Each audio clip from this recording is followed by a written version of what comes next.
Hi, a very good evening, students. So right now we are going to initiate second chapter of bio, that is tissues. So in the first chapter we have studied about the fundamental unit of life. So before starting tissues, I must suggest you to revise the first chapter and then switch to tissues. So let's begin with the tissue. First of all, what is a tissue? It is a group of similar or dissimilar cells that perform or help to perform a common function or have a common origin. Okay तो यानी कि tissues क्या होते हैं, एक cluster of sales जो एक same function को परफॉर्म करेगा. नेक्स्ट है आपका डिवीजन ऑफ लेबर. अब जो सेल्स होते हैं वो डिवाइड होते हैं, यानी कि एक पर्टिकुलर टास्क दिया होता है ग्रुप ऑफ सेल को परफॉर्म करने के लिए.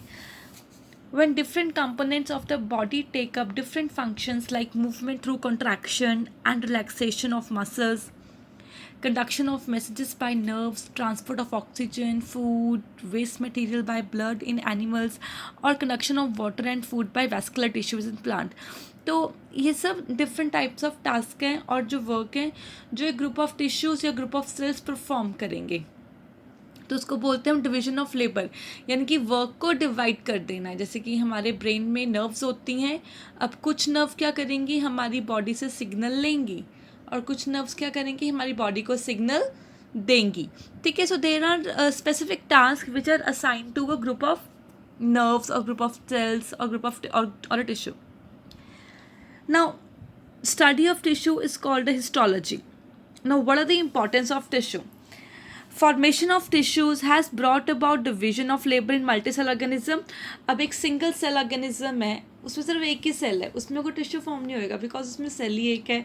तो मल्टी सेल में काफ़ी सारे सेल्स होते हैं and when the cells combine they form a tissue and वो टिश्यूज़ क्या करते हैं, they brought about division of labour. यानी कि अलग अलग वर्क उनके पास होते हैं to perform and they assign their work ताकि एक पर्टिकुलर ग्रुप एक काम कर सकें. Tissues become organized to form organs and organ into organ system. Tissues क्या बनते हैं, ग्रुप ऑफ टिश्यू जब उसको वेल ऑर्गेनाइज करेंगे वो एक ऑर्गन बनेगा एंड जब क्लस्टर जो पूरे ऑर्गन जब ज्वाइन हो जाएंगे they are called as an organ system. Workload of individual cell has decreased, क्योंकि अब अगर एक एक सेल को एक काम करना पड़े तो it would be quite hectic for a cell. तो ग्रुप ऑफ सेल अगर मिलके एक काम करेंगे तो जो वर्कलोड होएगा वो क्या हो जाएगा, डिवाइड हो जाएगा, यानी कि कम हो जाएगा. Due to improve organisation and higher efficiency multi cell organism have higher survival. अब मल्टी सेल ज़्यादा सर्वाइव क्यों करते हैं, क्योंकि उसके अंदर जो वर्क होता है वो टाइम टू टाइम के अकॉर्डिंग स्केड्यूल डेट होता है. ठीक है. तो इसकी वजह से क्या होएगा, इंटरफेरेंस ऑफ सेल नहीं होएगी, जिसकी वजह से सर्वाइवल रेट काफ़ी इंक्रीज हो जाएगा.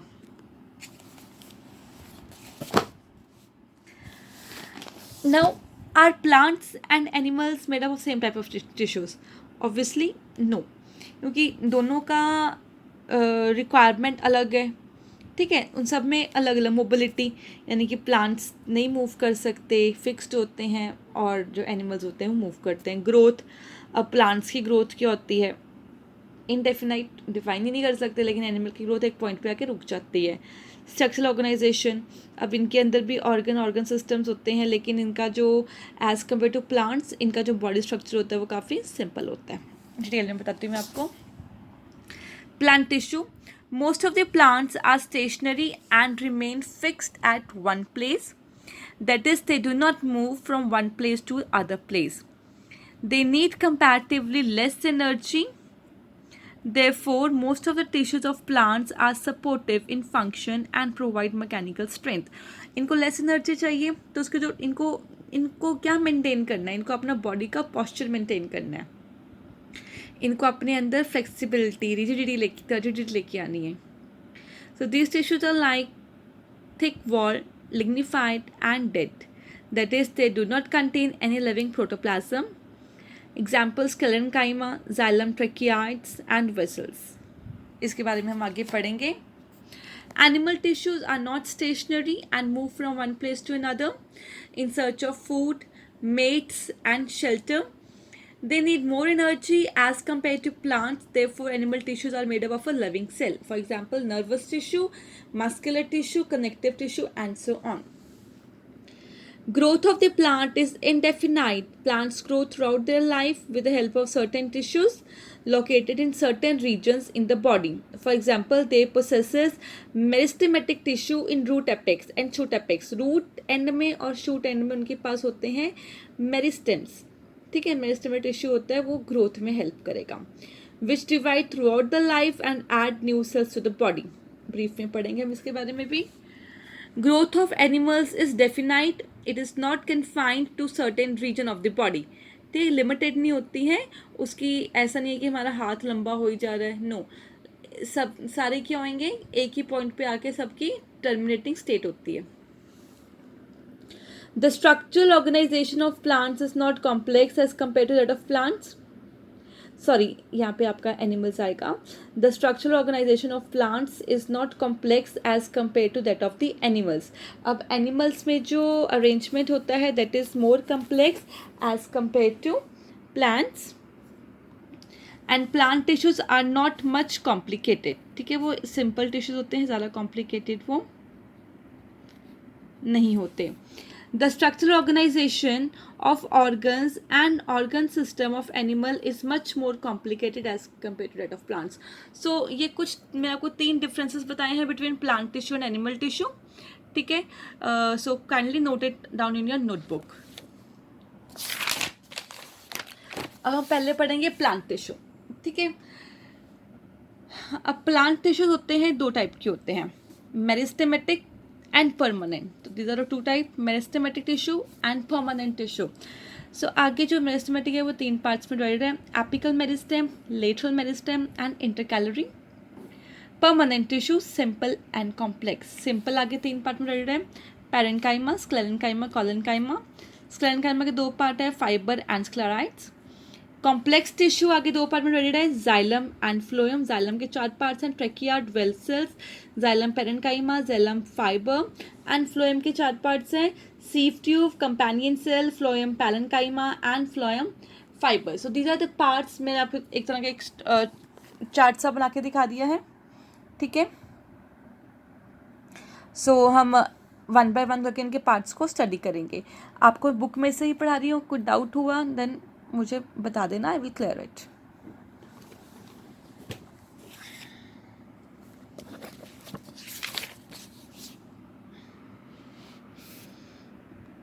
फर्स्ट टिश्यू आता है आपका मेरिस्टेमेटिक टिश्यू. अब जो मेरिस्टेमेटिक टिश्यू है, it is a plant tissue of thin walled, compactly arranged immature cell that have the potential to divide and form new cells. Meristematic tissue is also called meristem. In cells, they are called as a meristematic cell. The region where meristem is present can function as a growth region. New cells produced by a meristem are initially like meristematic cells. Slowly they grow, differentiate and mature into component of various permanent tissues. अब ये जो meristematic tissue होता है, ये basically जो tissue होता है division के लिए बना होता है. न्यू सेल्स प्रोड्यूस होते हैं इस टिश्यू में, उसको बोलते हैं मेरिस्टेमेटिक सेल. ठीक है, तो इस टिश्यू का काम होता है ग्रोथ में ये हेल्प करेगा. आगे 3 पार्ट में डिवाइडेड है, एपिकल, इंटरकैलोरी एंड लेटरल. एपिकल एकदम टिप पे होता है, इंटरकैलोरी मिडल में होता है एंड लेटरली डाउन पार्ट में होता है. अब इसका कैरेक्टरिस्टिक देखते हैं, shape and size. Small size होता है सेल का, स्फेरिकल एंड पॉलीगोनल शेप होती है इसकी. सेल वॉल थिन रहती है, इंटरसेल स्पेसेस एब्सेंट रहती है, पूरी कॉम्पैक्ट होते हैं ये सेल्स. ठीक है, जो टिश्यू ये मेरिस्टेमेटिक सेल के पूरे कॉम्पैक्ट होते हैं, इसमें कोई भी स्पेस प्रेजेंट नहीं रहती है. सेल कंटेंट, न्यूक्लियस काफ़ी लार्ज होगा इसके अंदर, साइटोप्लाज्म डेंस होगा, वैक्यूल्स और वेरी स्मॉल या फिर होंगे ही नहीं. Activity, respiration, there is a high synthetic activity, food supply is high but food not stored. Meristematic cells grow and divide repeatedly. बस आपने इसका इतना ही लर्न रखना है कि ये ग्रोथ टिश्यू है. ठीक है, जो हेल्प करेगा प्लांट की ग्रोथ में. तो ग्रोथ के लिए कौन सा टिश्यू यूज़ में आता है, मेरिस्टेमेटिक. फंक्शंस देख लेते हैं इसके हम. कैरेक्टरिस्टिक्स आपसे इसके ज़्यादा पूछते नहीं होते हैं, ठीक है, बस इसके फंक्शंस देख लो। It is a parent tissue from which another tissue develop, क्योंकि ये डिवीजन होती रहती है ऐसे कंटिन्यूसली, तो ये पेरेंट टिश्यू है, इसमें से और न्यू न्यू टिश्यूज़ क्या होते रहेंगे, डेवलप होते रहेंगे। Meristematic tissues take part in growth by the formation of new cells. अगर ये न्यू सेल नहीं बनाएगा तो प्लांट ग्रो कहाँ से करेगा, तो ये न्यू सेल बनाता रहेगा, जिसकी वजह से जो प्लांट है वो ग्रो करता रहेगा।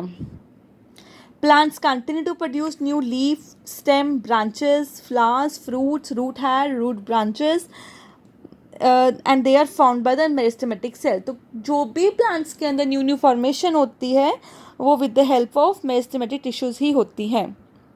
The place of injury is healed up by formation of new cells. ठीक है, अगर कहीं से अगर प्लांट को कोई इंजर्ड हो जाता है, आपने कभी नोट किया होगा, अगर हम प्लांट को एक लीफ को प्लग कर देंगे प्लांट में से, तो कुछ टाइम बाद वहाँ पे न्यू लीफ ग्रो हो जाएगी, यानी कि एक तरह से वो पार्ट उसका इंजर्ड हो गया, तो अपने आप ही वहाँ पे टिश्यूज प्रेजेंट रहेंगे, मेरिस्टेमेटिक सेल्स प्रेजेंट रहेंगे, तो अपने आप ही उसको हील करके न्यू जो लीफ है वो क्रिएट कर देंगे। The shoots lodge or bent by wind are made to grow upright by the activity of intercalary meristem। अब कई बारी हम शूट्स को बेंड कर देते हैं मैन्युअली, वो अपने आप खड़ी हो जाती है, क्योंकि अगर हम उसको रिलीज़ करते हैं वो अपनी सेम पोजीशन पे आ जाती है। वो पोजीशन पे कौन सा टिश्यू लेके आएगा उसको, इंटरकैलरी मेरिस्टेम। ठीक है, अब ये देख लेते हैं हम।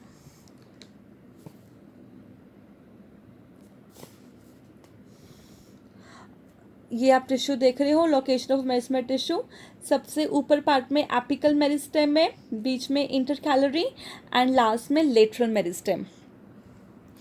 Apical meristem, it occurs on the growing tip of stems and root, depending upon the occurrence at root or stem tip, it is called root apical meristem or shoot apical meristem. Apical meristem produces growth in length of root and stem. तो जो apical meristem रहता है वो हमेशा tip पे रहेगा, ठीक है, टिप ऑफ दी कोई भी रूट की टिप है या स्टेम की टिप है या शूट की या कोई लीफ की टिप है, तो हमेशा जो एपिकल मेरिस्टेम रहेगा वो टिप्स के ऊपर प्रेजेंट रहेगा, और ये क्या करेगा, it produces growth in length of root and stem. Intercalary मैंने अभी आपको बताया था, ये क्या करता है, पोजीशन को मेंटेन करता है। It occurs in the intermediate position of the base of leaf, base of internode और below the nodes. Intercalary meristem help in growth of leaf and internode, यानी कि जो जैसे कि ये लीफ है, लीफ के नोड्स में ये प्रेजेंट रहेगा, यहाँ पे रहेगा,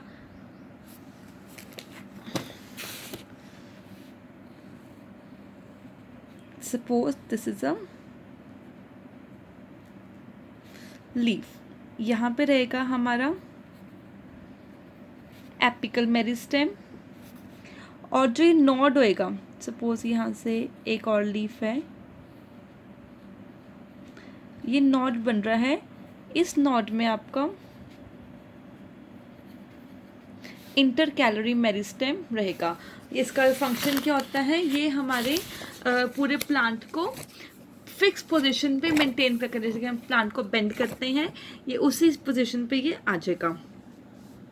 upward bending of lodge shoots, lodge का मतलब टेडी, जब जिसको बेंड कर देंगे, is due to the activity of intercalary meristem. Now lateral meristem, it occurs on the side both in stem and root. Lateral meristem is two type, vascular cambium and cork cambium. ये आपको syllabus में deep में नहीं है, vascular and cork, बस still पढ़ लेते हैं हम। Vascular cambium produces secondary vascular tissues, secondary phloem and secondary xylem. Cork cambium produces a protective cork on the outside. Lateral meristem increase girth of stem and root. यानी कि basically जो lateral meristem होता है, गिर्थ का मतलब होता है कि ब्रॉडनेस, एक लीफ को कितना ब्रॉड रखना है, it depend upon the lateral meristem. ठीक है, एपिकल मेरिस्टेम हेल्प करेगा, रूट्स और शूट में प्रेजेंट रहेगा, टिप पे ग्रोथ में हेल्प करेगा। इंटरकैलरी ये अपवर्ड बेंडिंग को वो करेगा, जो एक्टिविटी होती है वो इसकी वजह से होती है, upward bending of shoots is due to the intercalary meristem. And lateral meristem क्या करेगा, ब्रॉडनेस प्रोवाइड करेगा स्टेम और रूट में. So our next tissue is the permanent tissue. They are the plant tissues where the cells have lost the ability to divide and have assumed a permanent shape, size, and function. They are derived from the meristematic cells. The process of taking up a definite shape, size, structure, and function is called differentiation. Different type of permanent tissues are formed due to the differences in their specialization. Permanent tissues may be simple, complex, or special. Their cells may be living or dead, thin-walled or thick-walled, and thickening may be regular or irregular. Basically जो आपके permanent tissues हैं ये एक तरह के group of tissues होते हैं जो living as well as dead cell से फॉर्म होते हैं. और ये कौन बनाएगा? ये बनाएगा मेरिस्टेमेटिक टिश्यू. ठीक है, बट ये आगे फर्दर डिवाइड नहीं होंगे. जैसे कि मेरिस्टेमेटिक टिश्यूज था उसमें जो सेल्स थे वो फर्दर उनकी डिवीजन हो रही थी, लेकिन परमानेंट टिश्यू जब वो फॉर्म हो जाएगा, क्योंकि जो सेल्स होते हैं सेल क्या बनाते हैं? टिश्यूज बनाते हैं. अब जो मेरिस्टेमेटिक सेल है, ठीक है, एक पॉइंट पे आगे जब उसने डिवाइड होना बंद कर दिया तो वो क्या बन जाएगा? वो बन जाएगा परमानेंट टिश्यू. ठीक है, सो परमानेंटली एक ही पोजीशन पे, ये एक ही वो दे place at a fix position in the plant body. ये दो टाइप के होते हैं आगे, सिंपल एंड कॉम्प्लेक्स. पहले हम इसके कैरेक्टरिस्टिक देख लेते हैं. Shape and size. The cells have attend a definite shape and size which do not alter afterwards. जो एक बार इनके पास फिक्स शेप और साइज आ जाएगा वो उस बाद में चेंज नहीं हो पाएगा. Specific function. Permanent cells come to have a specific function. They have their own function. The wall can be thin or thick. The thickening may be regular or irregular. Division. Permanent cells normally do not divide. Life. मतलब किस component है ये? Life नहीं यहाँ पे component आएगा, या तो लिविंग है या वो डेड के बने होते हैं.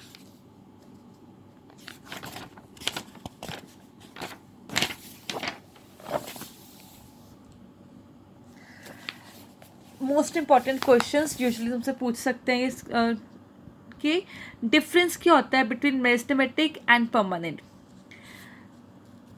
Another meristematic tissue, the cells are small, isodiametric and undifferentiated. Isodiametric का मतलब कि एक उसका डायमेंशंस फिक्स रहेंगी. परमानेंट में the cells are large, differentiated with different shapes. ठीक है, अलग अलग शेप्स होती हैं उनकी. Intercellular spaces are absent. Meristematic compact होते हैं इसलिए इसमें स्पेसेस बिल्कुल भी नहीं होती हैं. Intercell spaces are often present on the permanent tissue. Vacuoles उसके अंदर एब्सेंट रहेंगे मेरिस्टेमेटिक टिश्यू में, और परमानेंट टिश्यू के अंदर जो वैक्यूल्स हैं वो प्रेजेंट होते हैं. न्यूक्लियस लार्ज होएगा मेरिस्टेमेटिक में, और उसमें न्यूक्लियस बहुत ही छोटा होगा. Cell wall is thin under meristematic tissue, and cell wall दोनों हो सकते हैं, थिन भी और थिक भी. इसमें जो डिवीजन है वो रेगुलर होती रहती है मेरिस्टेमेटिक टिश्यू के अंदर, लेकिन जो परमानेंट के अंदर डिवीजन बिल्कुल भी नहीं होएगी. मेटाबॉलिज्म रेट हाई रहता है और उसके अंदर कंपैरेटिवली स्लो रहेगा. जितने भी सेल्स होते हैं मेरिस्टेमेटिक के वो लिविंग होते हैं, और परमानेंट के मे बी लिविंग और डेड. जो फंक्शन है इसका मेरिस्टेमेटिक टिश्यू का, it take part in growth, यानी कि हेल्प करेगा प्लांट की ग्रोथ में. और ये क्या करेगा? प्रोटेक्शन प्रोवाइड करेगा, support, conduction, photosynthesis and storage. यानी कि अपार्ट फ्रॉम ग्रोथ जो बाकी जितने भी पार्ट्स होंगे that will be handled by the permanent tissue.